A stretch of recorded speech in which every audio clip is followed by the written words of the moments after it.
Hello friends, welcome back to the new video guys and my YouTube channel guys. Today when we are going to upload guys Infinix phone Wi-Fi setting guys, and today video title is guys, how can we pair Wi-Fi network in Infinix phone device. Friends, you want to pair guys your phone Wi-Fi network in your Infinix phone.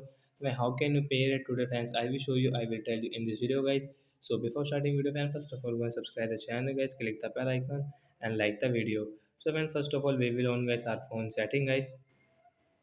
After on phone setting guys, click on guys your phone Wi-Fi setting, and friends you can enable and disable guys your Wi-Fi from here guys. You want to use your Wi-Fi setting guys, you can use from here. So first of all guys, you can see this add network setting, and so friends you want to add any network guys, you can add from here and you can connect and you can use it. So I will pair guys this 5G network guys. So I will enter guys this 5G network password guys. After enter guys this 5G network password guys, connect option tap here, and friends after 4 and 5 seconds guys Wi-Fi network will pair guys. You can see Wi-Fi network has paired.